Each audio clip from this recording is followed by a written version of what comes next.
Hi. Hello, everybody.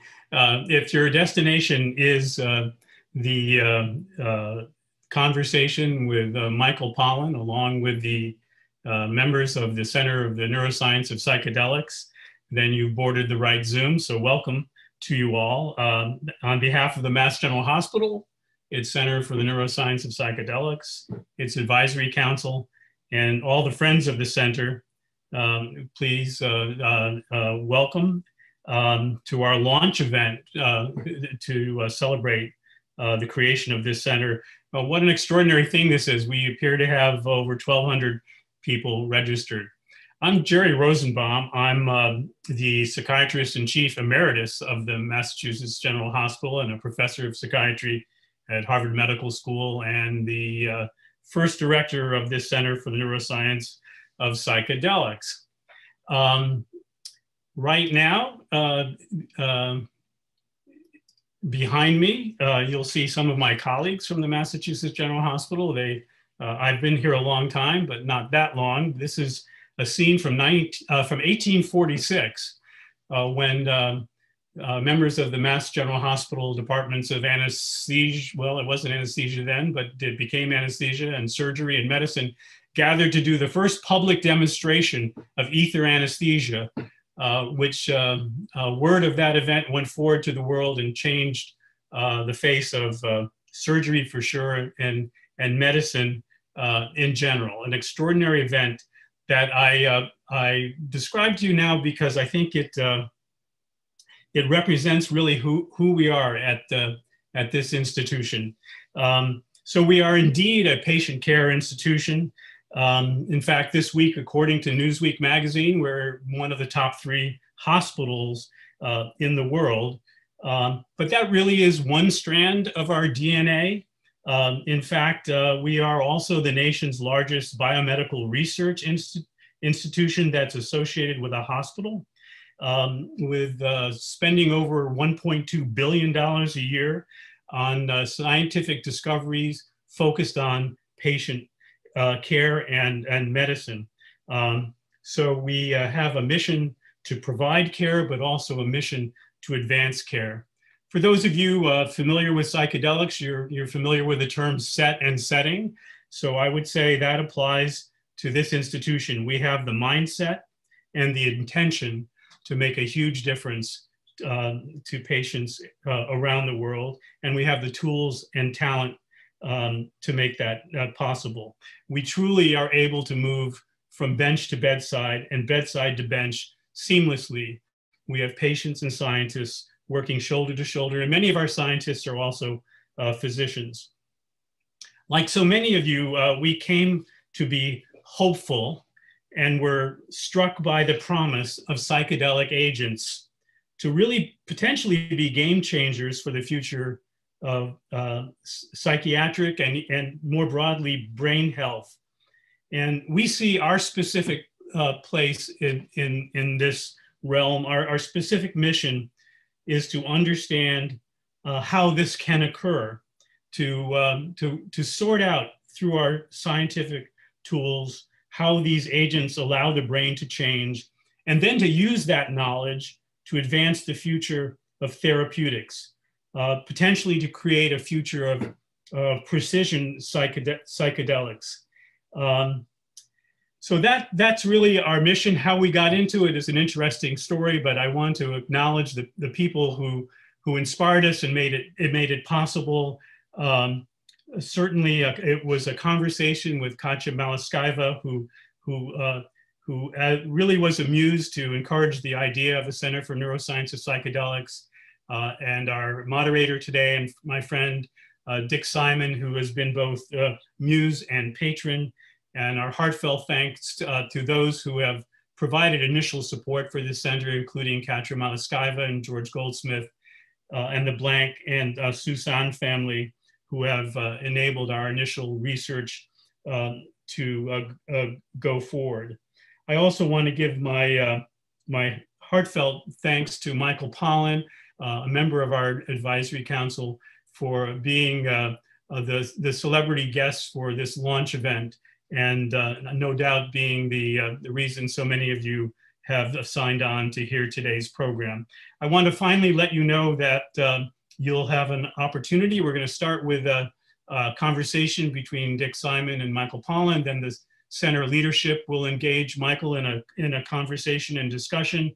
And then there'll be an opportunity for Q&A from the audience. And please use the Q&A function at the bottom of your screen to ask questions, and we'll try to get to as many as we can. So now it's my great pleasure to introduce, with great gratitude and admiration, the chair of our advisory council, Dick Simon. Thank you so much, Jerry. I spend all of my time helping destigmatize and advance the potential use of psychedelics to alleviate suffering. This is both because of the incredible evidence and data for its efficacy, addressing otherwise treatment-resistant mental health issues, and on a very personal level, having learned in our own family how difficult and intractable these problems are and the desperate need for better tools.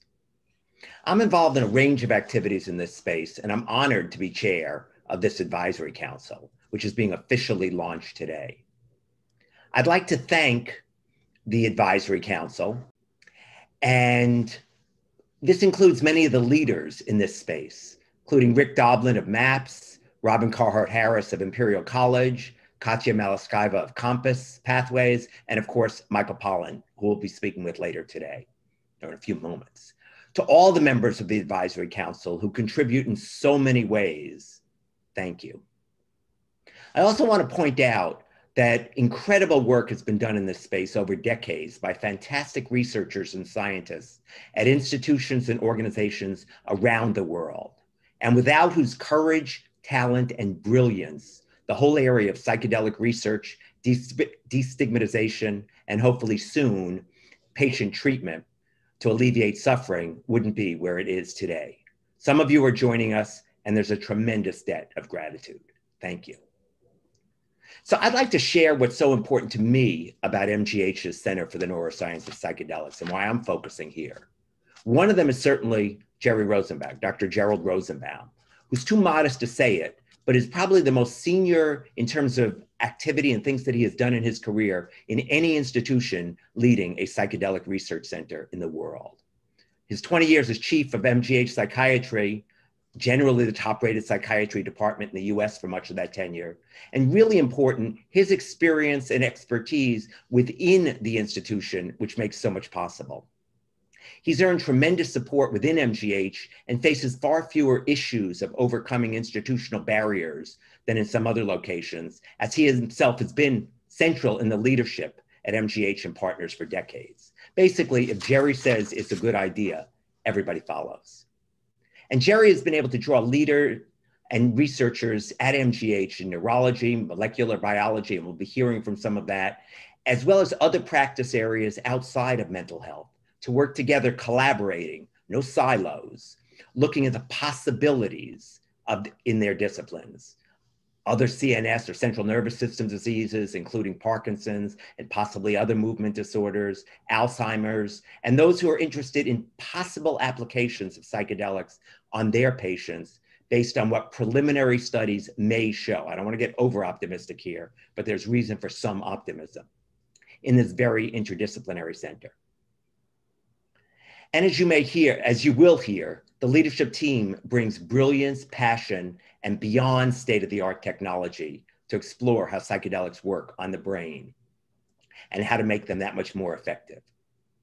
The opportunity to leverage this incredible institution, technology, and people is why I invest my time and resources in the center. Now, MGH is huge, as Jerry pointed out, but this center and its work is purely philanthropically supported. This is the time now for philanthropy related to psychedelics to create leveraged impact and sustainable change. Because today, traditional major sources of medical research are not yet funding work in psychedelics. There's virtually no government funding, and to date, with the exception of a few great and innovative foundations and organizations, very limited support from mainstream major foundations. So this is the opportunity to make huge impact. So we're incredibly privileged today to be joined by Michael Pollan, who really needs no introduction. Michael's the author of 8 books, 6 of which have been New York Times bestsellers, including his latest, How to Change Your Mind, What the New Science of Psychedelics Teaches Us About Consciousness, Dying, Addiction, Depression, and Transcendence. Many working in the psychedelics arena break the recent history of the space into BP and AP, before Pollan and after Pollan, given the effect of his work to bring the topic of psychedelic medicine and therapy into mainstream awareness. Michael's a professor of journalism at Berkeley and also serves at Harvard. And he's one of the founders and leaders of the UC Berkeley Center for the Science of Psychedelics, focused on research, training, and public dialogue, a very important area to improve the quality of media and journalism covering the ever-evolving world of psychedelic science and access, and a role he is absolutely uniquely suited to. So I'm honored also to consider Michael a friend and someone whose writings on nature, agriculture, and the food system have been a beacon for and deeply impacted my life. We're now buying a farm and engaging in regenerative agriculture, thanks to no small part to Michael's long-term influence, which I'm deeply grateful for. So Michael, welcome, and thank you for being here.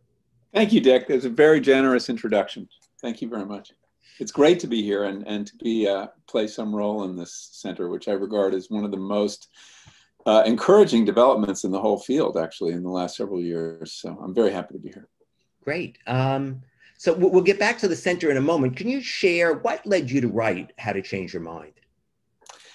Yeah, I never set out to write a book on psychedelics or write about mental health. My interests, as you know, were very much about nature, the environment, agriculture. I'd been writing about that for many, many years. But I have always been interested in the symbiotic relationship between humans and other species, and particularly plant species, which has been my passion since I began gardening as an 8-year-old. And I had written before about how we use plants and how they use us. And one of the things plants do for us to get themselves moved around the world, given really good habitat, things like that, is change our consciousness. This is a very interesting strategy on their part, and it's a very interesting desire on our part. So I've followed that thread in our relationship to the natural world for many years. In Botany of Desire, I wrote a chapter on cannabis. I wrote a piece about growing my own opium in the 90s, which got me in a little hot water.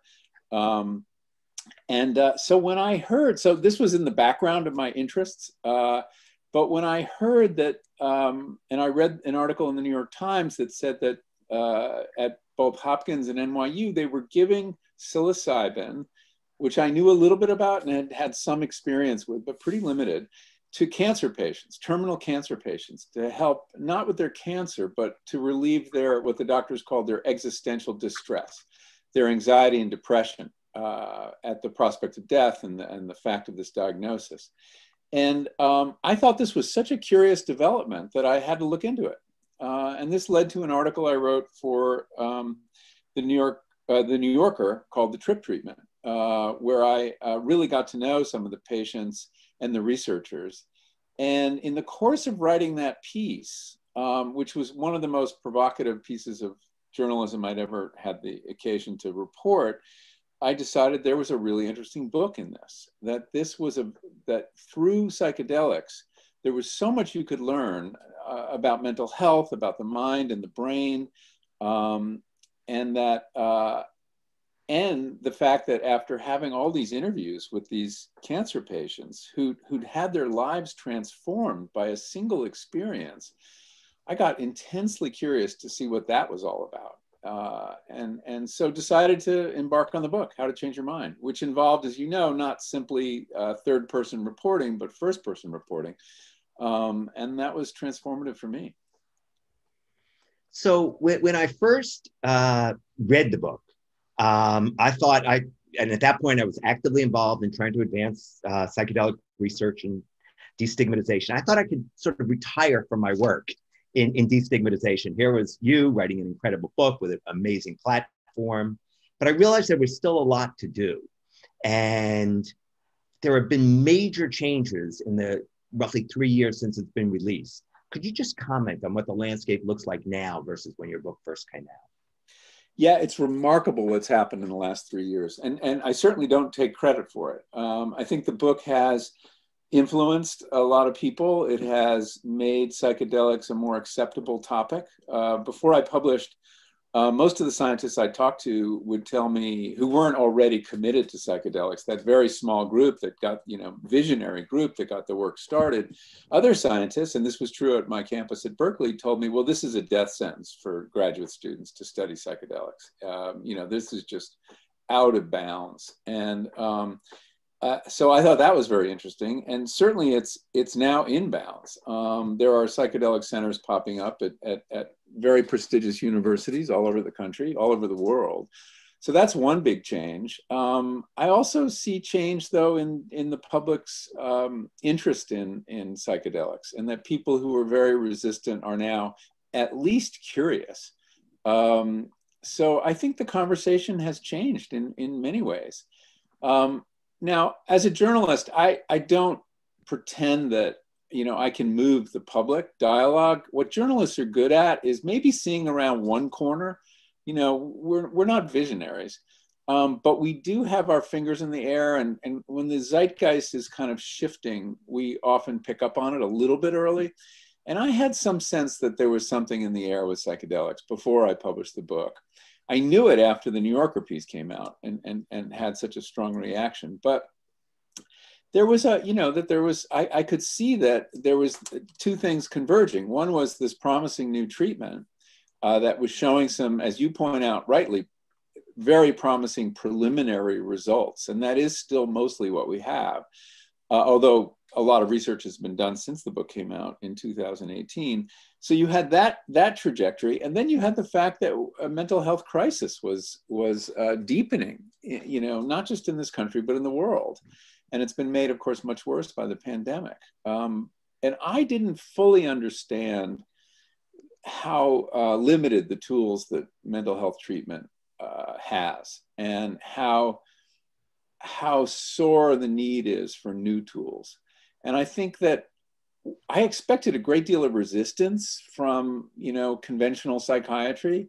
And one of the biggest surprises for me was that I didn't encounter that resistance. In fact, I encountered great curiosity and a willingness to take this seriously, which I take as a measure of the state of psychiatry as much as anything else, that there's a general recognition that, we've got some really unsatisfactory pharmaceutical agents, and that we have a lot of mental illness that's not being treated successfully.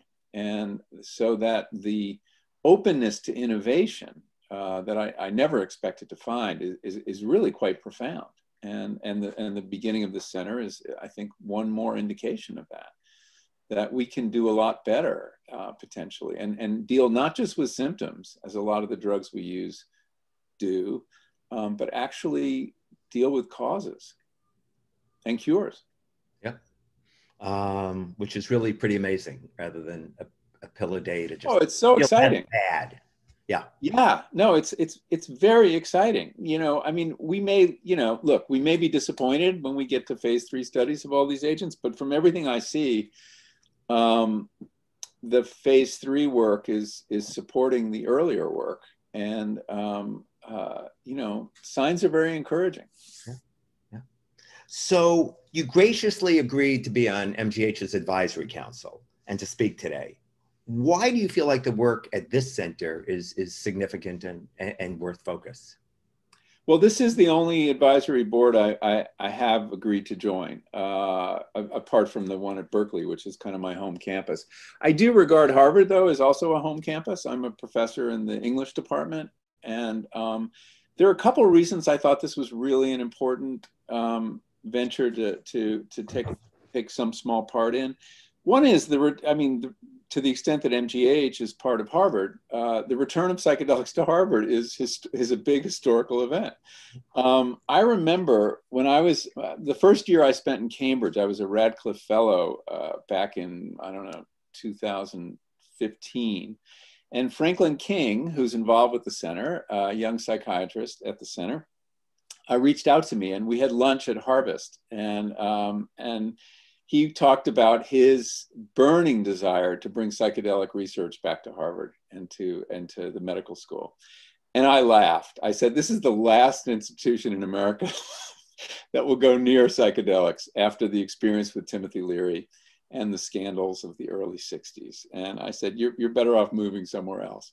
I was wrong and he was right. And I know he was one of the driving forces, as has been the case in many institutions. It's the younger psychiatrists who are, really encouraging this change. So that's one reason. It's kind of a trivial one, but I thought it was important that Harvard bring psychedelics back, and they are, alas, doing it. But the other reason was, Dick, you introduced me to Jerry, and we had lunch at another Cambridge spot, and he told me about his angle on both mental illness and on psychedelics, which I found incredibly interesting and provocative.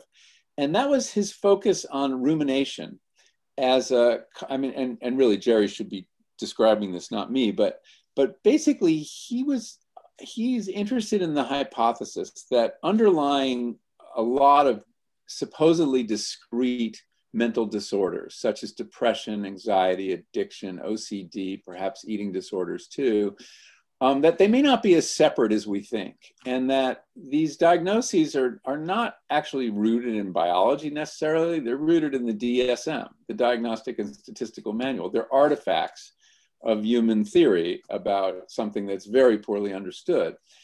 And his hunch was that underlying all those supposedly discrete disorders was a single kind of brain, a single kind of mind that was kind of stuck in loops of rumination. This chimed with what I had been learning about psychedelics. I remembered vividly an interview I did with Tom Insel, formerly head of the National Institute of Mental Health, who made a similar point when I asked him, I remember asking him, aren't you a little suspicious about a drug that supposedly can help with so many different things? Doesn't that sound like a panacea? And my journalistic skepticism had been excited by that idea. And he said, well, why do you assume they're all different things? Maybe they're all manifestations of the same thing. And he said something very similar, a brain that was very stuck. And Robin Carhart Harris, who's on the advisory board as well, a leading researcher on psychedelics, has also made this point, and that we may see that, in fact, psychedelics may help us understand that these disorders are more alike than not. So I thought, as a way to attack mental illness and use psychedelics as a tool, the coming together of these two ideas was really powerful. And I think is going to yield some really powerful insights into depression and anxiety and OCD. And so I just think he's asking the right questions. And I'm very excited to see what the answers will be. Thanks. And we're certainly very excited to have you as part of this process. So thank you. Why do you think that people should care about research and understanding more about mechanisms of action rather than just, let's make this available to everybody tomorrow, which is part of the movement, that is going on today? Yeah, well, look, I think that the system we have for drug approval, whatever you think of it and its limitations, it grew out of a disaster, a scandal in the early 60s around thalidomide, a drug that was introduced with insufficient testing and turned out to lead to a great number of birth defects. That's when we started the current system in the early 60s. I think that even though humanity has had long experience with psilocybin and the safety profile appears to be remarkably good, there is good reason to do this research and take it through all these different phases, make sure we're using the right dose, optimizing the way we're administering it. The way we administer psilocybin has never been validated scientifically, really. It's just kind of traditionally how it was done. Psychedelic therapy, many aspects of it were devised by amateurs and handed down as custom. Now, I believe that's a legitimate form of knowledge, and I think it'll hold up. But we still, we need to go through these exercises and convince ourselves. In terms of brain mechanism, it's true that we have many drugs we use and that we don't truly understand how they work. I remember when someone was vetting my chapter on neuroscience in the book, I had a neuroscientist at Berkeley named David Presti read it. And I had said, because I assumed and I'd heard all the time that, SSRIs work by increasing the level of serotonin in the brain. And he said, that's actually never been proven. And I don't, we have some idea how SSRIs work, but not really. I mean, there's a lot we don't know. So we do use drugs without understanding them. I think in this case, though, understanding the mechanisms of action are really important because these are very different kinds of drugs. The operative theory, and this has really been put forth by people like Roland Griffith at Hopkins and Robin Carhart Harris, is that what is causing the change in the brain or in the mind is an experience. It's not about playing with the neurochemistry, even though you need the chemical to occasion this experience. It's the powerful, sometimes called mystical experience or experience of ego dissolution that correlates best with a successful outcome. So this is, yes, this is pharmacology, but it's of a very different sort. We are administering an experience to people, and it is that experience that appears to heal them.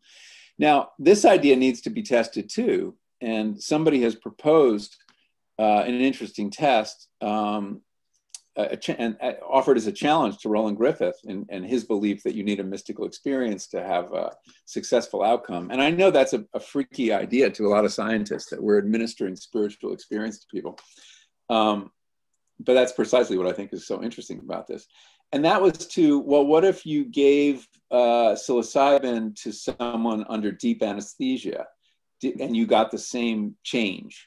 Whether it was the breaking of an addiction or the lifting of a depression, and Roland agreed that if that worked, he would stand down on his theory.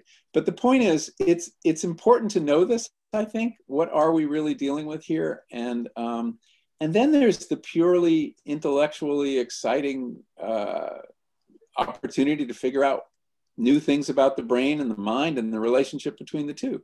Because psychedelics stand right on that border. I mean, we are doing something to the brain that's changing the mind. And I think that the potential here to learn important things, not just about mental disorders, but about consciousness and about how brains produce minds is really exciting. I'd like to ask you one more question, and then we'll bring in the CNPR Center for Neuroscience and Psychedelics leadership team to join the conversation. So you've recently announced your next book, Your Mind on Plants, which I've pre-ordered. And can you talk a bit about the focus of the book and particularly what you've learned about mescaline and what are the psychoactive plants that you're most fascinated with? Sure, yeah. So my next book, which is coming out in July, is called This Is Your Mind on Plants, which is meant to allude to the drug war, now thankfully subsiding, if not quite ending. And what I do there is look at our relationship to three psychoactives, and I chose them very carefully. So one is opium, another is caffeine, which is the psychoactive most of us are involved with on a daily basis and don't even think of as a drug or as an addiction, but there you have it. And that raises all sorts of questions about what is a drug and why are some stigmatized and some celebrated. And then the third is mescaline. So that's the only psychedelic in the book. Mescaline is really interesting to me because it was the first psychedelic that was explored in the West. It comes to the attention of science and psychology in the late 1880s and 90s. It's synthesized in 1897. And it came through, it came to the West through indigenous channels. It had been used by Native Americans for thousands of years, and used in Peru by the civilizations of the Andes, also for thousands of years. And it really helped get started the psychedelic revolution with Aldous Huxley's book, The Doors of Perception, which is just a canonical book in the field. But nobody uses it anymore, and it's not really being used in research. And so I was curious to learn about it, and I wanted to do something in this book I hadn't done in How to Change Your Mind. In How to Change Your Mind, I stuck pretty closely to the science and the research, because the subject was so not credible that I needed lots of white coats around and stethoscopes to get people to take it seriously. But the fact is, everything we're doing around psychedelics is based on a foundation of indigenous knowledge. These substances have been used by civilizations for, as I say, millennia, 6,000 years in the case of mescaline. We shouldn't forget that. We haven't learned all we can from indigenous cultures and how they use these medicines in healing and in their own spiritual growth. So mescaline was an opportunity for me to explore that. And so I look at the Native American church, which is a very hopeful development in American Indian life, and has helped this community that suffered from dispossession and alcoholism and so much trauma, has done more to help them than anything else. And mescaline is, of course, the chemical in peyote, and they use it in the form of peyote. But I wanted to explore that world and see what happened behind the teepee, where a psychedelic is being used in this healing context. And caffeine is just a fascinating substance. Why do plants make it? Why do we like it so much? What does it do for us? I think it's changed the history of civilization, actually, the advent of caffeine. And opium's really a parable of the drug war, and a reminder that at the same time the government was fighting the drug war with such ferociousness and loading the prisons, it of course was legal pharmaceutical that really caused the biggest public health crisis, and that of course is the opioid addiction. It's a look at the drug war and all the damage that it's done. So anyway, it's a different kind of book for me. I loved learning about plants and marveling at their power and how they've changed our history, and of course how we've changed theirs. Great. Well, thank you. All right, so we will go to introducing the leadership of the center, and then we'll have an interactive conversation here. And as people are coming on screen, I'll just point out that you had referenced Harvard and MGH. Mass General Hospital is Harvard Medical School's primary teaching hospital, just for those who are not familiar.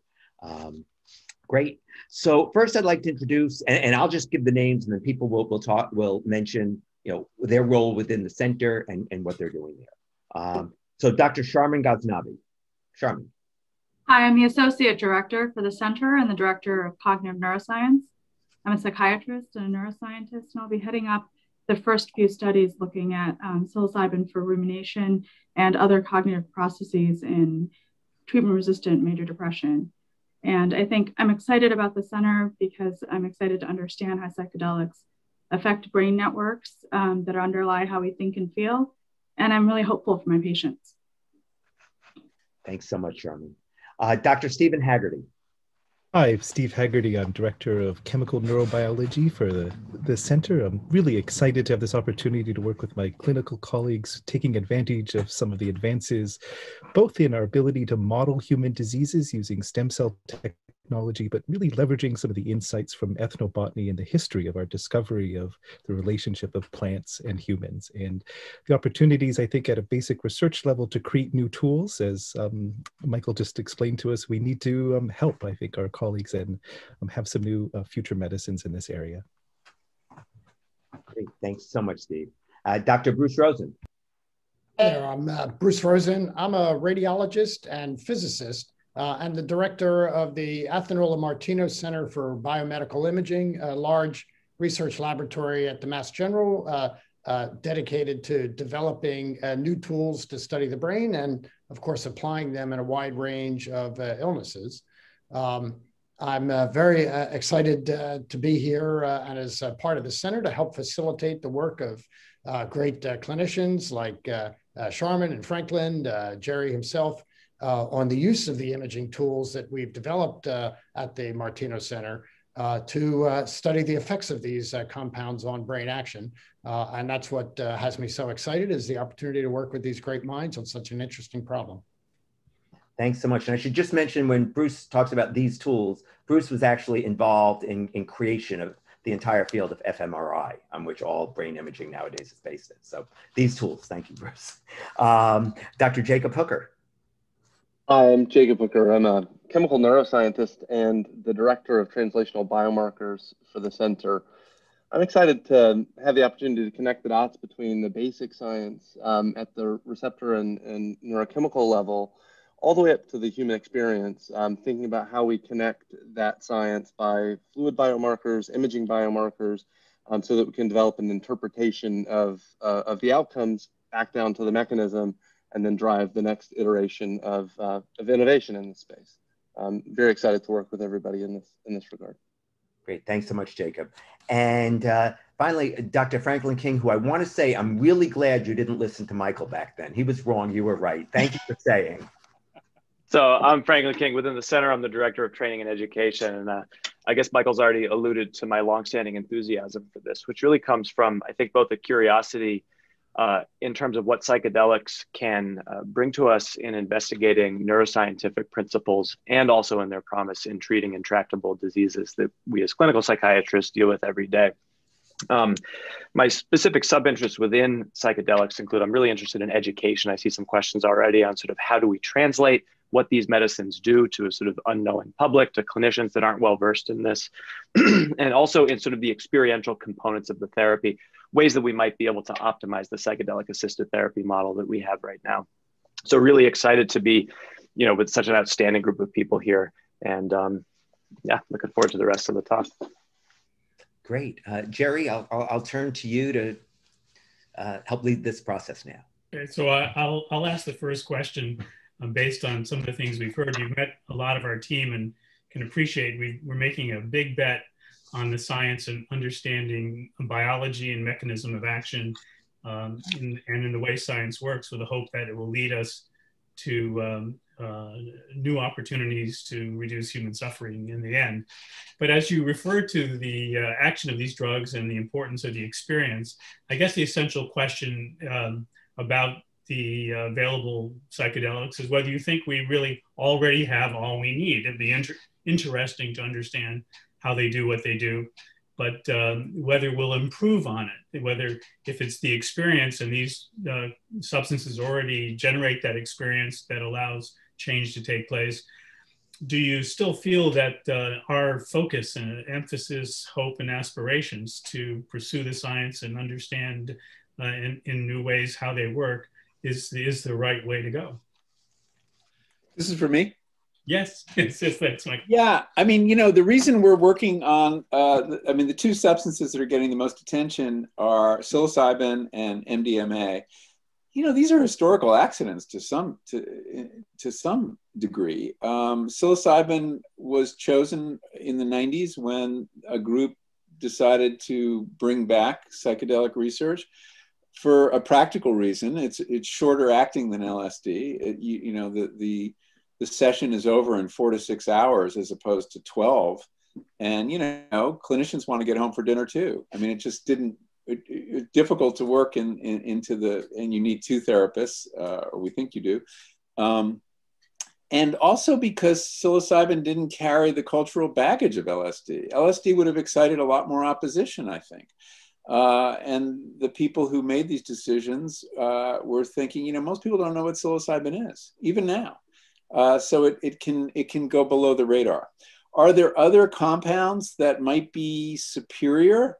Well, there may be, and I think and one of the things I know you're up to is looking at this, that you have this enormous resource, which is the collection of samples of psychoactive plants that Richard Evans Schultes, the great Harvard ethnobotanist, gathered in the Amazon and Central America and other places, many of which have not really been tested for their value. I think in the short term, psilocybin will be the drug of choice because of now we've done all this work. You know, there's a sunk cost here, but in a very positive sense, and that we know a lot about the safety profile, and which is remarkable for, you know, when you compare it to other drugs. I mean, there doesn't appear to be a lethal dose of psilocybin. That's astonishing. And there are risks associated with psychedelic therapy, but they're really manageable with this substance. But I can imagine even new compounds. I mean, like, what if you could tweak mescaline so it was a 6-hour trip and not a 14-hour trip? That might be a very, you know, mescaline has some of the qualities of MDMA, what are described as heart opening and connecting qualities that might make it suitable for group work in a way that psilocybin isn't. So yeah, I think there's a lot of work to be done, and I think we should be scanning these other molecules and figuring out what they're good for. Sasha Shulgin, you know, the great psychedelic chemist, came up with hundreds of compounds by tweaking the mescaline structure. But, you know, so I think that that's important work to be done. That's kind of some basic science that needs to be done. But I think if our goal is to alleviate human suffering as soon as we can, working with psilocybin and MDMA makes very good sense. Okay. Michael, following up on Jerry's, line of questioning, one of the criticisms that has come up is this tension between the experience that psychedelics provide and researching it. And I was wondering if you could speak to that, because it's kind of like, you know, analysts who worry about studying psychoanalysis, you know, is that tension real? How do we address it and make people comfortable with the idea that we're not trying to take away from the experience? Yeah, I mean, psychedelics, you know, what's so interesting about them is that they're right on this kind of frontier where the experience is clearly very important, and studying it in the absence of that may or may not be productive. But you really need the subjective reports of the people who have these experiences. In that sense, it is like psychoanalysis. It brings the mind back into brain science, or insists that we bring the mind back into brain science, and may show ways to, you know, kind of bridge that divide. I think it's curious that some of the people who've done the most work were behaviorists by training, Roland Griffith and Matt Johnson at Hopkins, and you know, which kind of brackets whatever's going on inside the black box and is just interested in, you know, effects, responses to stimuli of various kinds. But I think they've found themselves drawn into another kind of conversation where the phenomenology is really important, understanding what goes on, unless this experiment with anesthetics, you know, pans out, and maybe we'll have to do a rethink. But you know, I think that the challenge is to figure out what's going on in the brain while the mind is having a certain kind of experience. And I think the scanning work that you guys are going to do, and I know you've got some really powerful tools, we still don't know a lot about whether there are visible or measurable changes in the brain after a single psychedelic experience. Some of that scanning work is starting to be done. But, you know, we have reason to believe that experience does change the brain. I mean, you know, learning changes the brain, right? Trauma, we know, changes the brain. And in a way, one of the hypotheses here is that in the same way a deeply negative experience can change a human brain, could a deeply positive experience change it in another direction? So I think it's a dilemma to some, but I actually think it's an opportunity. Bruce, you want to take it from there? Well, only to reinforce the point that we're really just at the threshold now of developing the tools that should allow us to be able to look for both the short-term changes that are happening actually during the experience and how those kind of perturb the functioning and the network dynamics across the brain. And we now have the tools to be able to do that. But then further, since we have reason to believe that that experience seems to change the plasticity of the brain and its openness to change over a more extended period of time, what I'm very excited about are ways that we might be able to learn what are the mechanisms of plasticity through the effects of these drugs, to know how to look for it and document it.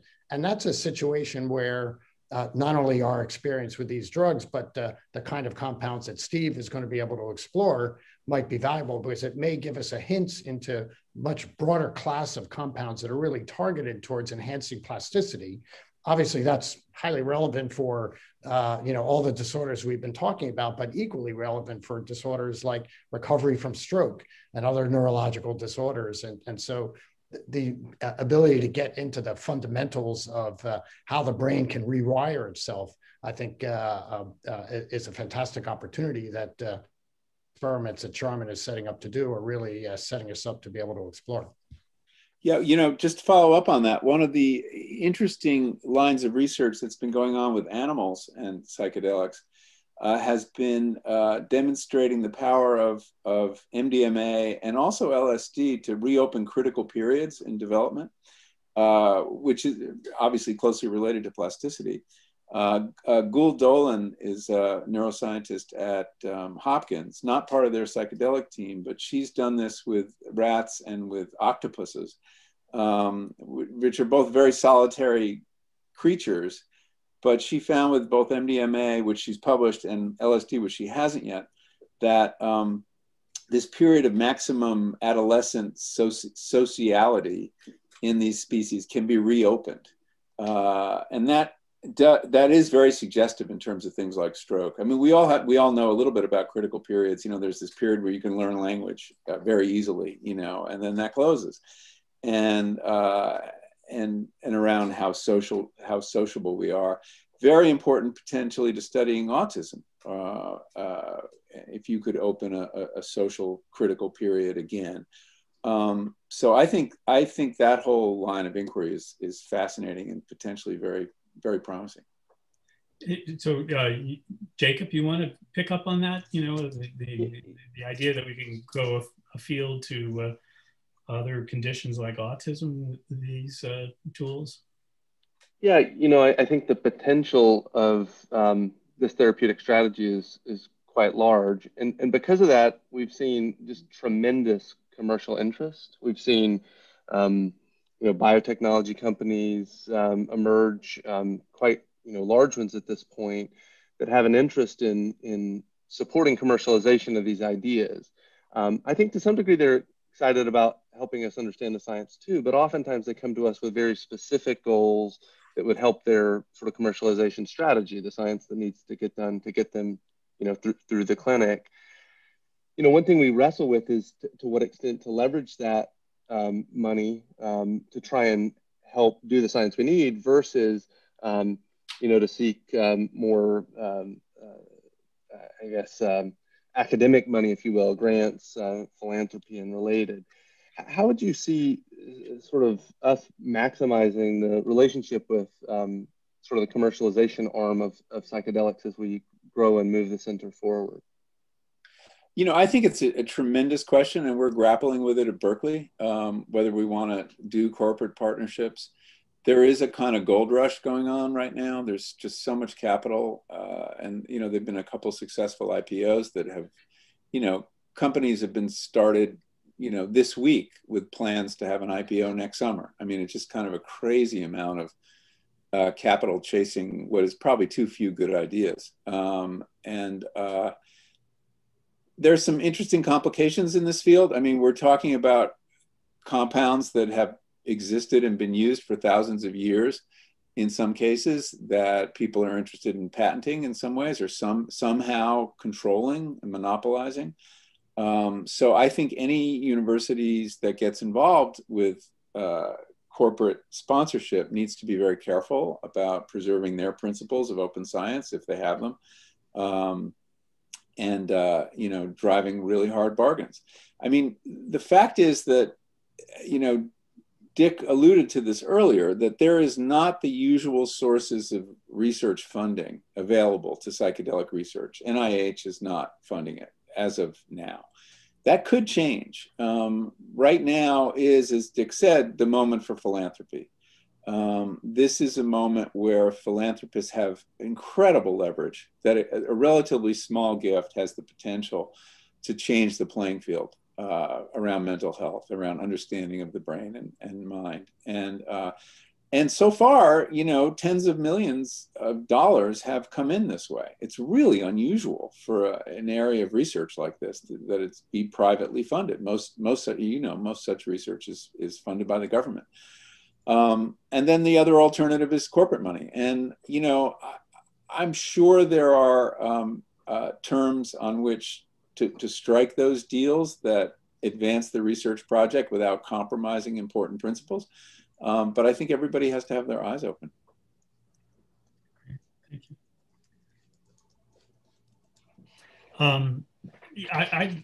Before, and I know Dick has a question to ask, but you had made some references to neuroplasticity, and I think we've talked, you made some references to the intensity of therapeutic interaction during the experience. So neuroplasticity is just an opportunity for change to take place, and therefore change could happen in different directions. Some might think that in situations of trauma, there's plasticity, and the result may be post-traumatic stress, for example. So how do you think about the issue of risk with these drugs in terms of creating an opportunity for change, but it could go both positive or negative? Yeah, that's a good question. I need to remind everybody I'm an English major with no scientific background whatsoever. Okay. So, you bluff so please, well. Please factor that in. I don't think I've had a science course since high school. But I've learned a lot about science as a journalist, and I've had great teachers like you guys to tutor me in these things. You know, Timothy Leary, one of his most valuable contributions was this notion of set and setting, that the particular nature of the psychedelic experience is that it is shaped in a profound way by the expectations of the person taking the psychedelic and by the physical setting, the internal and external environment. And I think this is true to some extent with all drugs. The placebo effect suggests as much, but it's extreme in this case. And you know, there are a lot of people who think that psychedelics have the potential to change our attitudes in a positive way toward nature or authoritarianism. I worry that they could go in a very different direction, depending on who's taking them and for what purpose. You know, we take them for very positive purposes. Generally, our intentions are all in the direction of improvement, doing good. You know, the CIA did a lot of work on this, and we actually don't know what they discovered. The general sense is that they were doing psychedelic research all through the 50s and 60s, up until the 70s, some truly horrible experiments, but they were curious to know whether these drugs could be an agent of mind control. They destroyed most of their research in the 70s. We don't really know what they found, but I'm not convinced, you know, I think if you give the drug to the average person interested in taking it, they will feel more nature connected after they get out of that experience. But I think if you gave it to the Koch brothers or the remaining Koch brother or Donald Trump, you know, all bets are off. So I'm not exactly sure. And so maybe we'll end up thinking about these drugs as amplifiers of the therapeutic agenda. You know, that because one of the most interesting things about psychedelics is what James called the noetic quality, by which he meant this sense that whatever insight, whatever ideas were planted during this experience, the mystical experience, had the force of revealed truth. And so you talk to these addicts who come out of the experience with a very banal insight, like smoking cigarettes is really stupid. I'm going to stop doing it. Now, they've had this idea, presumably, many times before, but they've never believed it with the intensity they do now. So maybe we'll find that that's kind of a big part of how this works, is that you can, with the help of a therapist, plant ideas that become more deeply rooted than any other way. Is that a kind of mind control? I mean, that's a derogatory term for that. It could be mind control in a very positive pursuit, but I'm speculating completely. That's all I'm doing. Great answer. Franklin, do you have a question at this point? Yeah, and Michael, you actually alluded to something I'd wanted to ask you to touch upon, which is the idea that these medicines have been used in traditional practice really across the world for thousands of years. And I think, in an era of sort of renewed interest in social justice, which includes indigenous people's rights, I'm wondering, I have sort of a twofold question. One, as the medical institutions are sort of pursuing these ancient treatments, is there a way that the medical institutions like ourselves can draw upon this indigenous knowledge in a way that's sort of respectful and honors that? And two, is there sort of a responsibility on the part of the science to try to protect the traditional practices that are ongoing right now and are threatened, obviously, by the scheduled nature of these substances? Yeah, I think absolutely. I think we have an obligation to recognize the sources of this knowledge, even if it strikes us as unscientific. But so much of what we learned about setting intentions, about creating a container for the experience, has come down to us from indigenous cultures. I think there is a lot more. I think that the way peyote is used in Native American culture, particularly around addiction, but also trauma and other problems, we should be studying it closely and see what there is to learn. But I think we have to find a way to reciprocate that and return resources to. Peyote is in very short supply right now. There's a real crisis. The demand for it exceeds the supply. It's very slow growing, very hard to cultivate. At the end of my research, I decided that non-native people probably shouldn't use peyote. It should be reserved to the Native American church, and there are other forms of mescaline that people can have. But I think we have to be very sensitive to cultural appropriation. I think we have to find models where, our interest in these practices is reciprocated. And I do think that's very, very important. And I know that there's some startups that are expressly designed to return resources to indigenous communities. There's a company called Journey Collab that has a pretty interesting corporate charter. And whether it'll work or not, we'll see. But they're acutely aware of it. So yes, I think we have an obligation to recognize and talk about where these ideas come from, so people can appreciate it. And then we also have an obligation to return the favor in some way, compensate these cultures for what they've given us. It's a great segue to ask. For Steve, if he has questions, he has the deepest and broadest knowledge of ethnobotany on our team, and I wonder if he has some follow-up. Yeah, I mean, I think Michael really hit on some of the important issues that those of us that are thinking about how to leverage the incredible legacy of knowledge of those that have created the field of ethnobotany. How we know that psilocybin exists dates back from some incredible mycologists and plant biologists who laid that sort of foundation.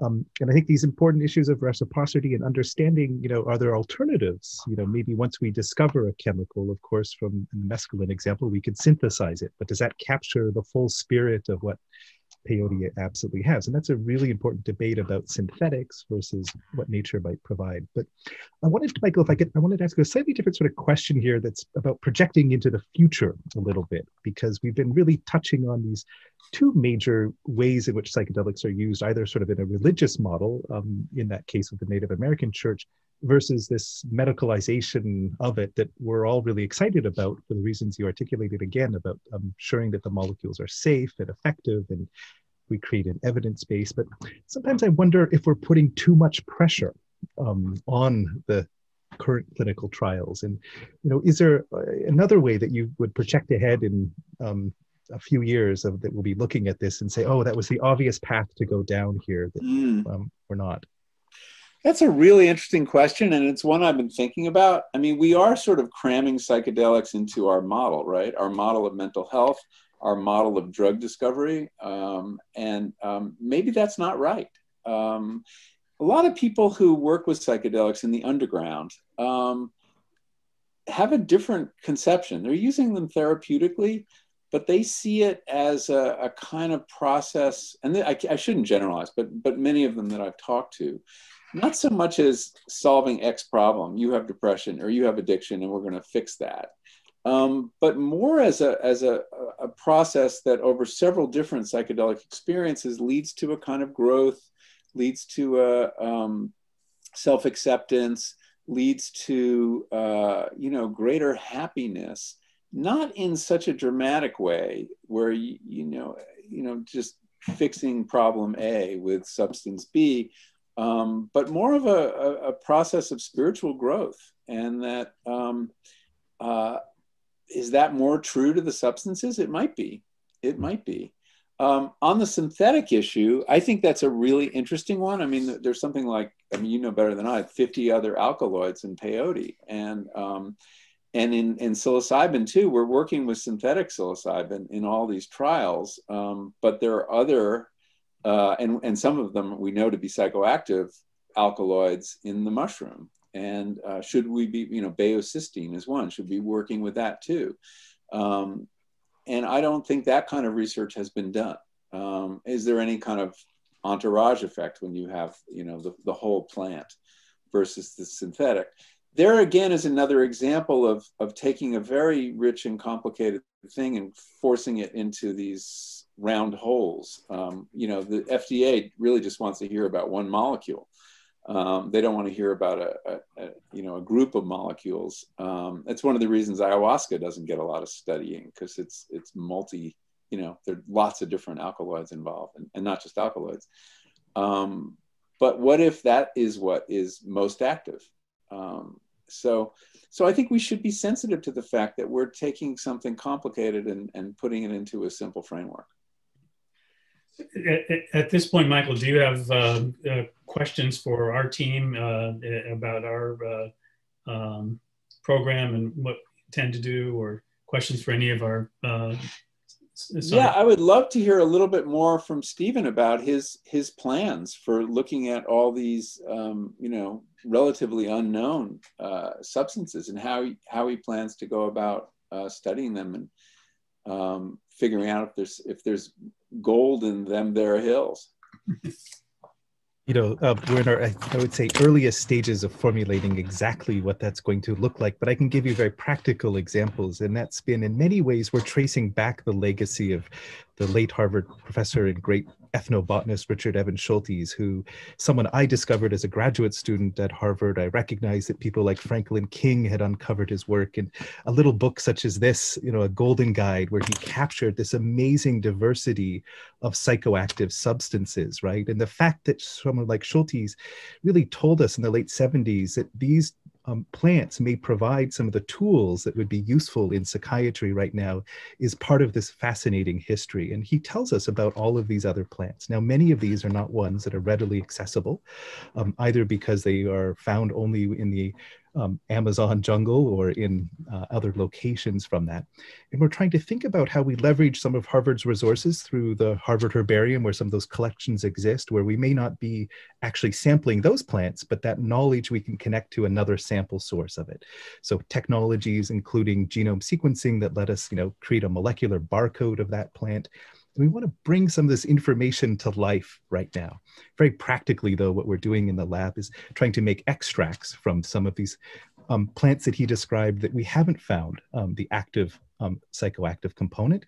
In some cases, not for lack of trying, but in other cases, great chemists like Albert Hofmann and Schultes didn't find the component. And so I'd like to think, if Schultes was alive today, some of these technologies of both our human stem cell cultures, but the kinds of neuroimaging methodologies that Jacob mentioned, and our ability to look at some of these which are not controlled substances right now. And that's this whole interesting area. And so I think I want to also broaden the word psychedelics. That's one class of psychoactive molecules, neuroplasticity modulators in general. And my gut feeling here is that nature has a lot to teach us. Nature's a fantastic chemist. She's able to make molecules that would humble even the best chemist out there. And so how do we take advantage of some of those technologies to create new tools in this?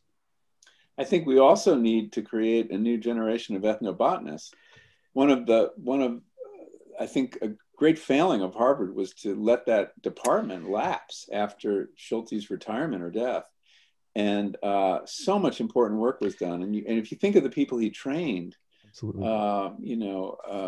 Wade Davis and Andy Weil and Mark Plotkin, a whole generation of really important thinkers and explorers. It would be great to bring back some of that. And there's still more things to be found, in the Amazon and other places. So that'd be great work to support. Schultes used to keep a basket of peyote buttons outside his office for students during office hours. This goes back to before peyote was scheduled, but he was handing them out like candy, I think, to his graduate students. Maybe that's why they let the department lapse. They ran out of peyote buttons. So I think we're going to transition at this point to, we have so many questions coming in from the audience. I'm going to synthesize some of them in order to try to get as many covered as possible. There are several around the question of rumination and how it's being looked at and what it really means to sort of break down and transdiagnostic criteria and what is going to be done in the study at MGH and more broadly. So I'll turn that over to Jerry. Jerry Sharman, yep. You're muted, Jerry. Jerry, you are muted. Actually, everyone is, if a panelist wants to speak, you have to unmute yourself. Okay, so I'll start the answer and then turn it over to Sharman. But I'm, as you know, a psychiatrist. A lot of my career was focused on treating people who had failed treatment elsewhere. And I was struck at one point that so much of the anguish and suffering of people, again, as Michael said earlier, transdiagnostically, whether it was anxiety, OCD, or depression, was this burdensome, anguishing, all-consuming phenomenon of cognitive stuckness, of rumination, of thinking about in self-deprecatory way about thoughts, regrets, so forth, and that it tracked so much with the disorder, but it was also separate. And many times people got better from their depression, but you could still tell that rumination was an issue. Rumination often increased before even the depression did. So, and it wasn't well characterized or represented in our diagnostic criteria in our nosology. So I was intrigued by it, and when I was chief, I could call a meeting and everybody would come. And we started a task force to try to understand rumination. And Sharman was a great discovery because she was in our department. It was an MD, PhD from Yale, and her graduate work had been in rumination. So she took on a lot of the initial tasks of designing a tool to measure rumination as a state that we could use in studies. And as she mentioned, the next projects that we're doing with psilocybin will focus on rumination. But Sharman, do you want to take it from there, from that introduction, and answer the question with more scientific savvy? I mean, I think it's worth saying that we don't know a lot about rumination in clinical populations, in large part because it's existed in ivory towers and has been studied in sort of what are called healthy analogs. So long before we started looking at psychedelics for rumination, we recognized that there was a need in our clinical populations to be able to understand it and characterize it across different disorders. Because one of the things I learned when I became a psychiatrist and during my residency training was that, as much as rumination was studied in major depression, all of my patients struggled with it, which meant that and like Jerry said, they struggled with it even after the disorder was under control otherwise, which meant that this was an enduring phenomenon that needed to be addressed and understood if we were going to help all of these patients. And one of the nice things is that it is transdiagnostic. So it's not focusing on treating one illness. It's looking at ways that, a number of people can be helped across different illnesses. And in terms of how we're going to study it, one of the first things we had to do was come up with a measure to understand rumination, not so much as a personality trait, which is how it's largely been studied, but sort of how does it change over time? And fortunately, we'd already started that work, and we were also trying to think about how to treat it so that we could actually help our patients and not just study it. And that's actually how we came to, the world of psychedelics and our interest in it. Fascinating. I mean, I think that one way to think about it too is it's about habits, right? It's about habits of thought. And what psychedelics seem to be good at is breaking habits. That's another way to think about plasticity. But these very set ways of thinking are loosened.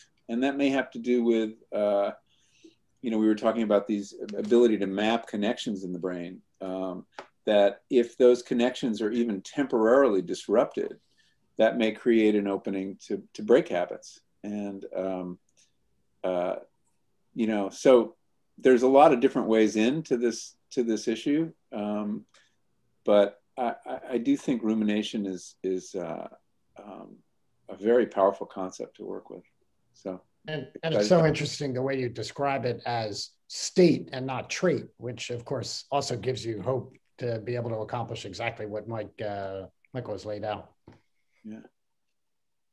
So there are several questions in the area of if the center will be looking beyond what are called classic psychedelics, looking at things like MDMA, which is now in phase 3 trials with MAPS for PTSD, and looking at ketamine. A lot of questions around ketamine, which is as ketamine-assisted psychotherapy as opposed to ketamine infusion. Ketamine is regularly used as an antidepressant and anti-suicidal agent, but there's a lot of talk about ketamine-assisted psychotherapy. So what, I open the floor to whoever would like to address that. Any thoughts on MDMA, any work that's going on in MDMA that anyone would like to speak about, and or possibilities around ketamine-assisted psychotherapy? Franklin, you want to kick off this discussion on MDMA? Sure. So I'm one of the principal investigators on a study essentially seeking to combine mindfulness-based intervention with MDMA-assisted psychotherapy in a PTSD population. So MDMA is certainly one of the agents that we hope to be working on fairly early on in the sequence of studies that we have going on. I would, as far as ketamine, like a lot of other clinical settings, we have ketamine treatment available, and as it has been historically, it's been used as a therapeutic itself. So ketamine infusions, we've done intranasal ketamine, but have just started really to think more about the potential of ketamine-assisted therapy. Some of that, I think, is becoming more widespread because of the gap that exists between the availability of psychedelics for psychedelic-assisted therapy. So while there have been practitioners who have been doing ketamine-assisted therapy for a while, I think the enthusiasm for it is sort of to fill that interval as we wait for psychedelics, with the possibility that ketamine has some biological mechanisms that overlap with psychedelics, and particularly in terms of evidence of having profound effects on neuronal plasticity. So there is a group in our center that right now is putting together an approach to do some feasibility work with ketamine-assisted therapy with the goal of studying that as well. But I think it's an opportunity to do that while we wait for psychedelics, because it may have some similar potential. I don't know if others have more to say about that. Maybe Franklin, do you? Well, I think the other interesting thing about ketamine is that it not only sort of fills the space, but I think it also allows opportunities for clinicians and other people who are interested in working with psychedelics to sort of get their feet wet and get a little bit of experience working with patients in a clinical setting under non-ordinary states of consciousness. So that's a great point. We can prescribe ketamine now. It's off-label, but doctors can write a prescription for it. Patients can obtain it, and we can use it as a drug or as a vehicle to assist therapy. We can explore it. Can't do research on it without an IND, but you can use it clinically, which is sort of an interesting irony. One thing that occurs about MDMA, if you study the history of psychedelic therapy, there was a third mode of psychedelic therapy that nobody talks about very much, and it was called psycholytic therapy. And this was very popular in the late 50s in the psychiatric community, particularly in LA, where you give a medium dose, not a microdose, but a medium dose of LSD and then later MDMA to patients in talk therapy. And it would have the effect they could still hold a conversation, but their defenses were lowered and could talk more freely and establish a stronger bond very quickly. There are some underground therapists I've recently learned of who've continued to do this, and that once these drugs are approved, I think it'll be a very interesting thing to explore. And it would bring psychedelics into the weekly psychotherapy meeting with someone who isn't necessarily mentally ill, but for the reasons any of us seek that kind of therapy, it could improve it and speed it dramatically. And I think that would be a wonderful thing for people to look at. And hopefully, somebody will.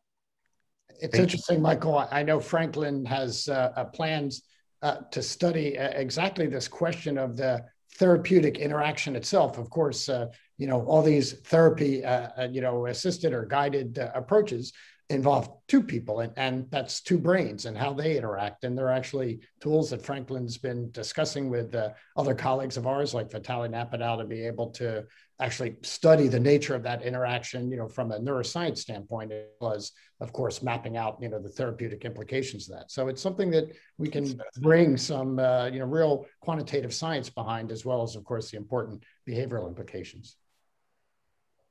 And Bruce is referring to something called hyperscanning, where literally both therapist and subject are in the scanner at the same time while interacting. Oh, wow. Not the same scanner. Not the same scanner. That's a different kind of study. All of which just supports, again, what I was saying earlier, the incredible potential here, because you've got so many different arms of working together. To look at all angles of something that in other places you might just think about, but here it's like, oh, let's look at that. Yeah, let me just add one little thing to that. I mean, part of what's exciting about this is, there have been these small groups of visionary scientists who've taken us as far as we've gotten so far. But to bring the kind of resources that you have, the kind of expertise with whether it's scanning or chemistry or psychotherapy that MGH brings, could really be a game changer. I mean, this is a whole other order of brain power being brought to the field, and I think that in itself bodes well. Great, thank you. Can we talk a little bit? Can somebody take on several questions around training practitioners, educating doctors, building pipelines for future research talent? What role might this center and MGH have in that, both broadly and very specifically? So I can field that. So I think, in some of our early studies, we're going to be going essentially using the training protocols that have been pre-existing based on other investigational new drug protocols approved by the FDA. But certainly the hope over the longer term is to sort of come up with our own training program, our own training institution, potentially in the long run. I think you were alluding also to sort of education. I think there's a big gulf between how psychedelics work and how they're so fundamentally different from the general medical model, where somebody comes in and gets a prescription and leaves. That there's I think we really have our work cut out for us as the psychiatric community in sort of translating the language of psychedelics to a broader unknowing, both psychiatric practitioner public as well as the lay community. So that's going to be another significant arm. We are partnering with our Psychiatry Academy, which is MGH's psychiatry educational division. We have 65,000 members around the globe. So one thing that they do is they sort of put out educational programs to educate psychiatrists and other mental health clinicians. So we're actually working on developing a program to educate clinicians on psychedelics right now.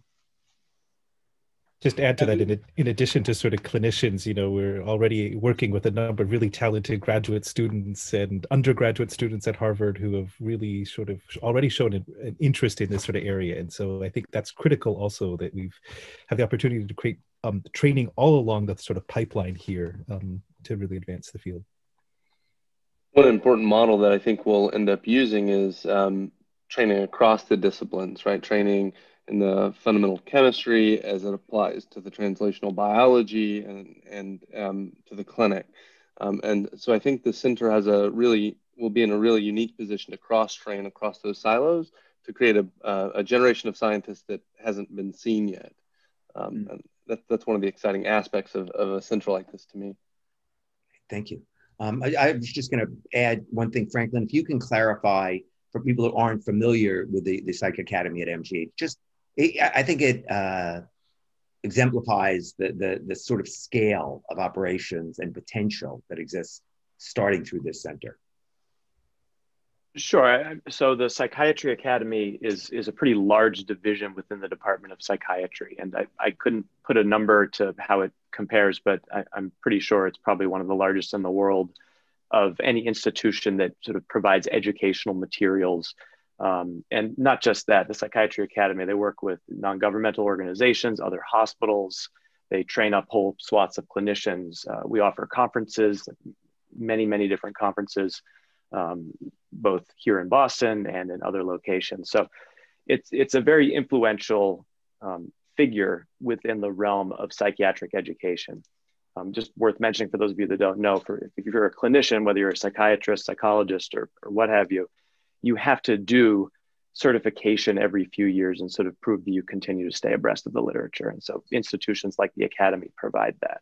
So we're really hoping to sort of try to fill a role in translating psychedelic knowledge to clinicians utilizing this academy. We have a presence in sort of the majority of countries throughout the world, so it's a big program. Great, thank you. There are questions about first responders and many questions here related to veterans and the potential for helping veterans, either who suffer from PTSD, traumatic brain injury, and a host of other things. Is there any work going on now or potentially at the center that will be able to impact these groups?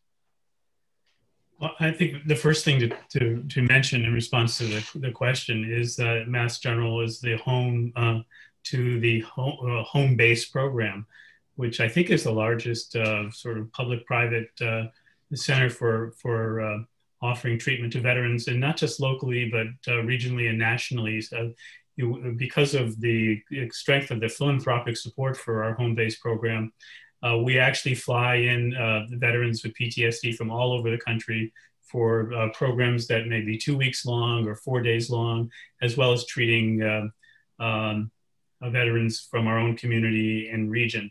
There have been collaborations and educational efforts with first responders in the region as well. The program's executive director is a retired U.S. Army Brigadier General Jack Hammond, who has done an amazing job of building out the program. We have an incredible center, a state-of-the-art treatment facility where a lot of this work takes place. And many of those who deliver treatment at home base are members of the Department of Psychiatry, psychologists, psychiatrists, and other professionals. Home base is excited about being a partner with us in what we expect to be our first treatment program for PTSD with MDMA that was alluded to earlier. So it's an incredible opportunity, and we're sort of well placed to work with that population. That's so much a part of our ecosystem in Mass General, and so big a part of the commitment of the Department of Psychiatry to those who have served us and served our country. Thank you very much. So we're coming toward the end of our time, so I'd like to do two things, please. First, Mike, I want to thank everyone for participating, from who's joined us, as well as leadership in the panel, and certainly you, Michael. But we have two more things coming up, so you definitely want to stay connected here. First is, Michael, if you had one message coming out of all this that you would like to make sure people take home with them, what might that be? And while I give you a moment to think about that, and after that, we will have Dr. Rosenbaum, close and with some remarks. And again, thank you to all the leadership at the center for the incredible work that you all do. I guess my message would be that this area is promising enough and potentially could be profound in its impact, both on mental illness, which really is, as I said earlier, a crisis, a public health crisis all around the world, and that it is not being supported by government, by and large, and that it is an opportunity for anyone who has the ability to support the work in whatever way they want, whether it's clinical work or basic science. This is a field that's been generated kind of bottom up, and this is an opportunity, I think, for philanthropists to step forward and have potentially a tremendous impact. So I think that's what I'd leave people with. Great thing to leave with. Thank you very, very much again, Michael. And Jerry. I obviously echo what Michael said, and I want to reflect on something Jacob said about graduate students and young scientists who are excited about working in this area. We see the same phenomenon in young physicians, young psychiatrists, palliative care doctors, pain specialists. So many are interested. But if you take the point about graduate students, I mean, you can't just have a graduate student go explore a career in this area. You have to give them a foundation. You have to support them. For a graduate student to commit their career to this space, they've got to have some resources, and they have to probably have at least 3 years of funding. And that's just one graduate student. You can imagine, what our resource needs will be if we're going to fully develop this field.